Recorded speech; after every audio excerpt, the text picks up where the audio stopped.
నమస్తే, నేను ఆదిత్య. తిరుమల తిరుపతి దేవస్థానానికి సంబంధించిన లడ్డూ వ్యవహారంలో ఏపీ సీఎం చంద్రబాబు నాయుడు మాట్లాడినటువంటి వ్యాఖ్యలకి సుప్రీంకోర్టు స్పందించిన తీరు మనం చూసాం. మరి ఈ అంశం గురించి తెలుసుకునే ప్రయత్నం చేద్దాం. సో మనతో పాటు ఉన్నారు ప్రముఖ నిర్మాత నటికుమార్ గారు. సార్ అడిగి మరిన్ని విషయాలు తెలుసుకుందాం.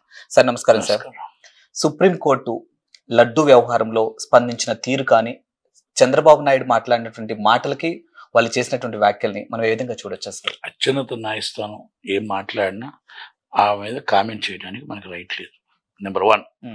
నెంబర్ 2, అత్యున్నత న్యాయస్థానంలో కేసు వాయిద్యం వచ్చినప్పుడు ఆ కేసులో ఏం చెప్పారంటే, ఎప్పుడు కూడా డాక్యుమెంట్స్ ఇటు ఆర్గ్యుమెంట్ అనేది మీ దగ్గర ఏమేమి ప్రథమకు ఆ డాక్యుమెంట్స్ ఏమున్నాయి, మీరు ఏ విధంగా వ్యాఖ్యలు చేస్తారో అడిగారు. అడిగినప్పుడు ఆ డాక్యుమెంట్స్ అన్నీ కూడా మాకు టైం ఇస్తే మేము మీకు అన్నీ కూడా తమకు సబ్మిట్ చేస్తామని అన్నారు. అది ఎందుకంటే డాక్యుమెంట్స్ అన్నీ కూడా ఎవిడెన్స్తో సబ్మిట్ చేయాలి, మాటలతో కాదు. కనుక ఆ టైం ఇస్తే ఓకే థర్డ్ ఇస్తున్నాను అన్నారు. అప్పుడు దాకా ఈ కేసుని దర్యాప్తులో మేము ఆర్డర్ వచ్చిందా, అదే తదుపరి ఆర్డర్ వచ్చిన దాకా దర్యాప్తు ముందుకు వెళ్ళొద్దు అన్నారు. అక్కడ అయిపోయింది. అయితే ఇక్కడ కోర్టు వారు ఇది సామాన్యం, రెగ్యులర్. అక్కడ ఏదో సత్యమే గెలిచిందని వైసీపీ వాళ్ళు చెప్తున్న మాటలకి అది అసత్యం. ఎందుకో తెలుసా? కోర్టు వారు చెప్పింది ఏంటంటే, ఎల్లుండి దాకా ఆ మొత్తం మీరు అన్ని చేసిన దాకా ఏది కూడా ముందుకు వెళ్ళొద్దు అన్న మాట ఒకటి మాత్రమే చెప్పారు. తర్వాత ఇంకొక మాట ఏమిటంటే, సత్యమే గెలిచిందంటే కేసు అక్కడ ఏమి ఓడిపోలేదు, గెలలేదు. తర్వాత నాకు చంద్రబాబు నాయుడు గారి మీద అపారమైన నమ్మకం ఏంటంటే, ఆ కలియుగ దేవుడు ఆయనకి ఇష్టమైన దేవుడు. రెండోది, ఆయన విలవేర్పే వెంకటేశ్వర స్వామి. ఆ వెంకటేశ్వర స్వామి మీద రాజకీయం చేసే వ్యక్తి చంద్రబాబు నాయుడు గారు కాదు. వెంకటేశ్వర స్వామి మీద రాజకీయం చేసే వ్యక్తి పవన్ కళ్యాణ్ గారు కాదు. వెంకటేశ్వర స్వామి మీద రాజకీయం చేసే వ్యక్తి లోకేష్ గారు కాదు. ఇంకొకటి విషయం ఏంటంటే, ఇక్కడ అన్యాయం జరిగిందనేది వాస్తవం. కాకపోతే ఏంటంటే, కోర్టు వారికి ఎవిడెన్స్తో కావాలి కాబట్టి ఎవిడెన్స్ అంతా అన్ని ప్రాథమికంగా తీసుకొని ఆయన ప్రెస్ మీట్ పెట్టారు. అయితే ప్రెస్ మీట్ పెట్టి దేవుణ్ణి ఇలా మనం బదనాం చేయడం కరెక్టా అనేది ఏదో కొంచెం వ్యాఖ్యలు జరిగినట్టున్నాయి.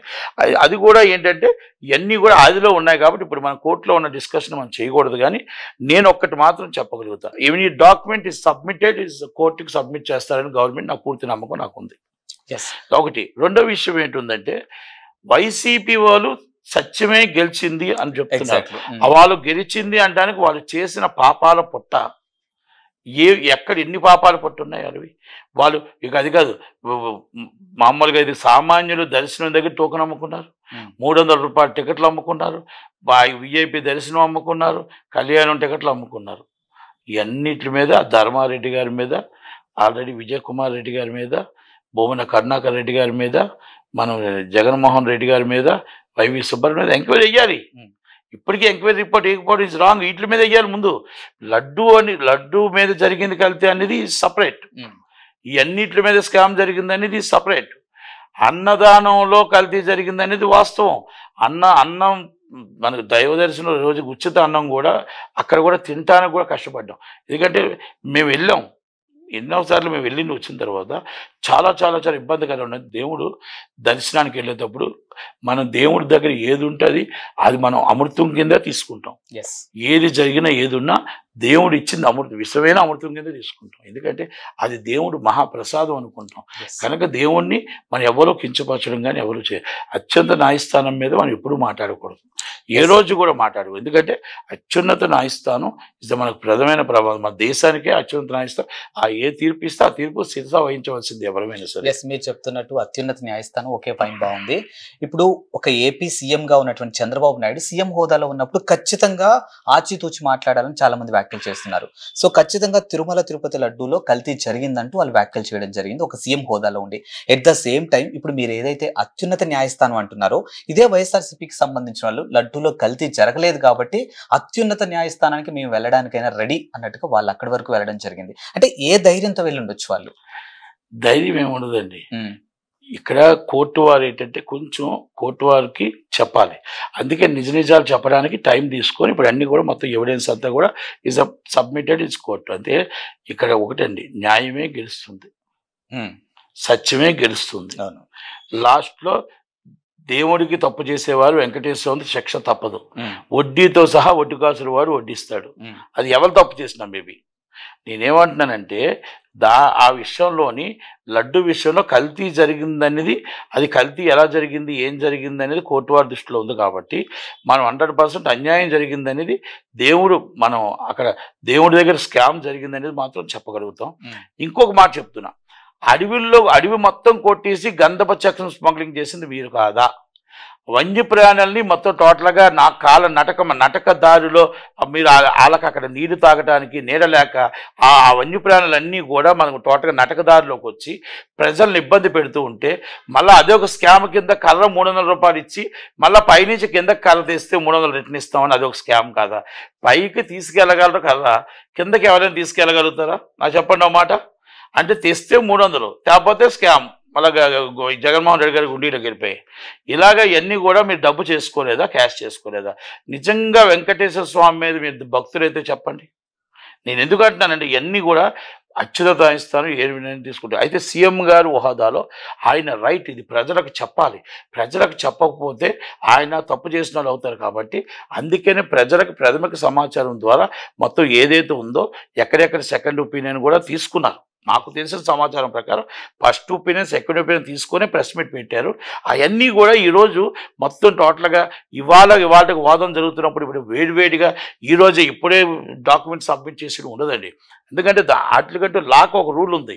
లాకి ఒకరోజు టైం తీసుకొని సుప్రీంకోర్టుకి ఒక చాలా పర్ఫెక్ట్గా డాక్యుమెంటేషన్ చేసి ఆ డాక్యుమెంటేషన్ ఎవిడెన్స్ ప్రతిదీ పక్కగా పెట్టి అవతల వాళ్ళకి నోటీసులు ఇచ్చి మనం కౌంటర్ ఫైల్ చేయాలి.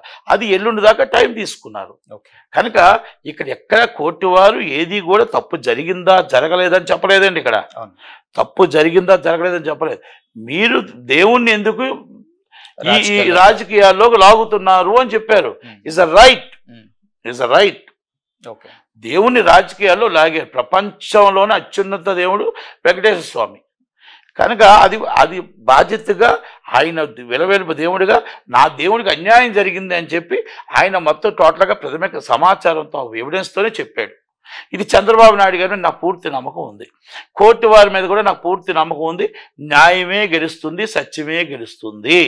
ఇవాళ మాట్లాడిన వాళ్ళు ఇంకొక 5 రోజులు 6 రోజులు ఆగితే సుప్రీంకోర్టు వారు వెంకటేశ్వర స్వామి ఆశీస్సులతో కంపల్సరీ నిజం జరిగిందా, అబద్ధం జరిగిందా, నిజం జరిగిందని వాళ్ళు కూడా కంపల్సరీ తీర్పిస్తారనేది నాకు ఆశిస్తూ ఉన్నాను. కనుక ఇక్కడ వైసీపీ వాళ్ళు ఆడుతున్న డ్రామాలు, వైసీపీలో ఆడుతున్న నాటకాలు, ఎందుకంటే ఎలా తప్పించుకోవాలని చూస్తారు. ఢిల్లీ హైకోర్టులో నా మీద అసభ్యకరంగా మాట్లాడుతున్నారు ఒక ఎంపీని కాబట్టి, నా మీద ఒక అమ్మాయితో నాకు లింకు కలుపుతూ నన్ను చాలా అసభ్యంగా యూట్యూబ్ ఛానల్లో పెట్టాయి కాబట్టి నన్ను ఎవరు ఇలా మాట్లాడకుండా నాకు ఒక ఆర్డర్ ఇవ్వని ఢిల్లీ హైకోర్టులో విజయసాయి రెడ్డి ఆర్డర్ తెచ్చుకున్నారు. ఆర్డర్లు తెచ్చుకోవడం ఇప్పుడు అదే ఢిల్లీ హైకోర్టులో వేశారు. ఇష్యూ జరిగింది ఎక్కడ? ఆయన పార్లమెంటరీ కాబట్టి ఢిల్లీ హైకోర్టులో వేసుకోవచ్చు. ఇష్యూ జరిగింది ఇక్కడ ఆయన ఆంధ్రప్రదేశ్లో ఆయన చెప్పినవే, ఆమె చెప్పిందే ఈ మాట్లాడిన వాళ్ళందరి మీద. అంటే ఒక స్టే అంటే ప్రాథమికంగా అందాక తాత్కాలిక స్టే ఇస్తారు. మనం ఎవిడెన్స్ వేసి మనం ఆర్గ్యుమెంట్ చేసి మనం చెప్తే నిజాలు తేలుతాయి. ఇక్కడ కూడా అంతేనండి. ఏదైనా సరే అంటే ఎవరికి నష్టం జరగకూడదు అనే దాని మీద తాత్కాలిక స్టే ఇస్తారు. ఆ తాత్కాలిక స్టే ఇచ్చిన తర్వాత ఫైనల్ ఆర్డర్ అది మీకు రావచ్చు, ఆయనకి రావచ్చు. ఏది నిజం ఉంటే అదే ఆర్డర్ వస్తుంది. కనుక మన కోర్టుని నమ్మాలి, న్యాయాన్ని నమ్మాలి, న్యాయానికి బద్దులై ఉండాలి. కనుక చంద్రబాబు నాయుడు గారు కూడా న్యాయానికి బద్దులే ఉన్నారు. సార్, మీరు ఒక సినీ ఇండస్ట్రీ ఒక నిర్మాతగా మీరు చెప్పండి, ఇప్పుడు ఈ లడ్డు వ్యవహారం ఏదైతే కొనసాగుతుందో AP deputy CM Pawan Kalyan మీద సినీ ఇండస్ట్రీకి చెందినటువంటి ప్రకాష్ రాజ్ చేస్తున్నటువంటి వ్యాఖ్యలు మనం చూస్తూనే ఉన్నాం ట్విట్టర్ వేదికగా. సో మరి ఏపీకి కొత్త బాబా వచ్చారని, సో పంగనామాలు పెడుతున్నారని, సో అండ్ సో ఆయన చేస్తున్నటువంటి ఆ ట్వీట్ల మీద మీ కామెంట్ ఏంటి? అసలు అది తప్పేనండి, అలా చేయకూడదు. ఆయన దేవుడి భక్తుడు, అమ్మవారి భక్తుడు, దేవుని భక్తితో జీవిస్తున్నాడు. హిందుత్వంలో ఆయన హిందువుల్లో చక్కగా ఆయన రోల్ ఆయన పాటిస్తున్నాడు. కాకపోతే ఏంటంటే ఈ అవతల వాళ్ళు కూడా Christian and Muslims, Hindu or Muslim or Christian అందరూ మనం ఒక్కటే, అది కూడా మనకు ఉండాలి. కొంతమంది ఇక్కడ ఏంటంటే ట్రోల్ చేస్తున్నారు. ఎందుకంటే జగన్మోహన్ రెడ్డి క్రిస్టియన్ అవ్వచ్చు, యేసు ప్రభు తప్పు చేయలేదు, జగన్మోహన్ రెడ్డి క్రిస్టియన్ అయ్యి జగన్మోహన్ రెడ్డి తప్పు చేశాడు, జగన్మోహన్ రెడ్డిని తిట్టండి అంతే తప్ప యేసు ప్రభుని తిట్టకూడదు. ఎందుకంటే ఎంత యావత్ మొత్తం ప్రపంచంలో ఉన్న క్రైస్తవులు అందరూ బాధపడతారు. మీరు అల్లా ముస్లిం తప్పు చేయొచ్చు, అల్లా తప్పు చేయలేదు. మీరు అల్లా మీద మాట్లాడకూడదు. అంటే ఈజ్ ద మైనారిటీస్ మీద మన కింద ట్రోల్ చేయడం అనేది ఇది కరెక్ట్ కాదు. అంటే నేను చెప్తున్నా, Hindu or Muslim or Christian, మనం పవిత్రత, తిరుపతి పవిత్రత ఎంత గొప్పదు, చర్చ్ ఆధ్యాత్మిక చర్చ్ వాళ్ళకి అంతే పవిత్రత. అలాగే మనకి ముస్లిమ్స్కి మసీద్ అంత పవిత్రత.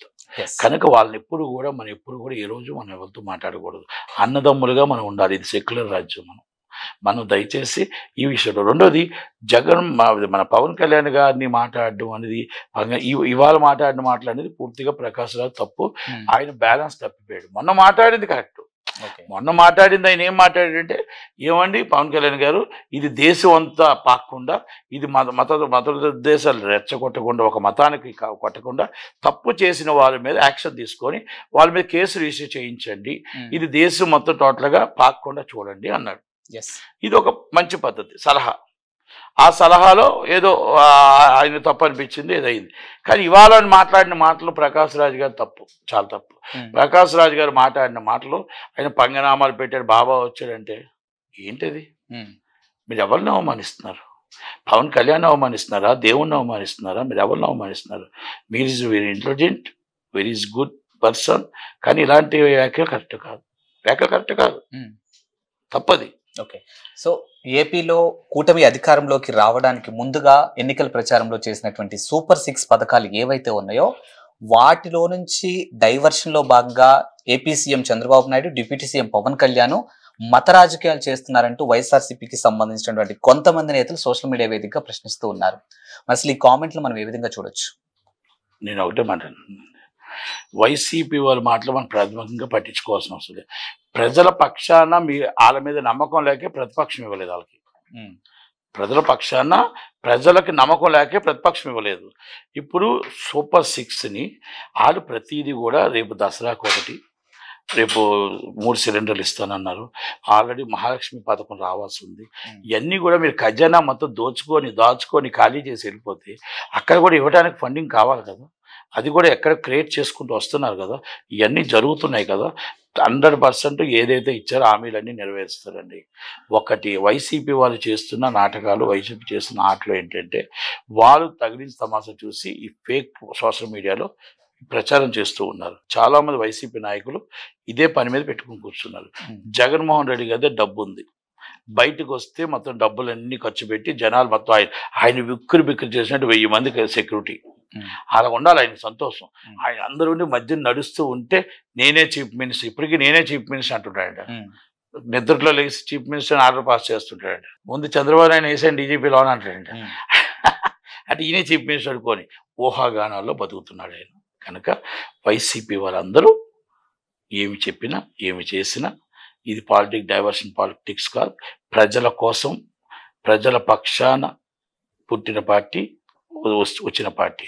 కనుక ఇంకొక రిక్వెస్ట్ ఏంటంటే, నేను చంద్రబాబు నాయుడు గారికి, పవన్ కళ్యాణ్, లోకేష్ గారికి, మిడిల్ క్లాస్ వాళ్ళు మిమ్మల్ని నమ్ముకొని 4 గంటల నుంచి 1 గంట దాకా వేసి మా చంద్రన్న రావాలా, మా పవన్ అన్న రావాలా, మా లోకేష్ అన్న రావాలా, మా బతుకులు బాగుపడతాయి, మాకు చాలా జీతంతో మేము బతుకుతున్నాం, మా పిల్లలు ఎక్కడెక్కడో బతుకుతున్నారు, పరిశ్రమలు రావాలా, మా పిల్లలు ఎక్కడే జాబులు రావాలా, మాకు కూడా సిలిండర్ అనేది నేను మిమ్మల్ని 5 ఫ్రీగా అడగట్లేదు, మాకు ఒక సబ్సిడీ సిలిండర్ ఇవ్వండి, మాకు మిడిల్ క్లాస్ ఫ్యామిలీకి మాకు కొంచెం సబ్సిడీ మీద కొని పెట్టండి, మాకు ఆరోగ్య, విద్య ఈ 2 మాత్రం ఫ్రీ చేసి ఆరోగ్యాన్ని కాపాడండి, విద్యను కాపాడండి.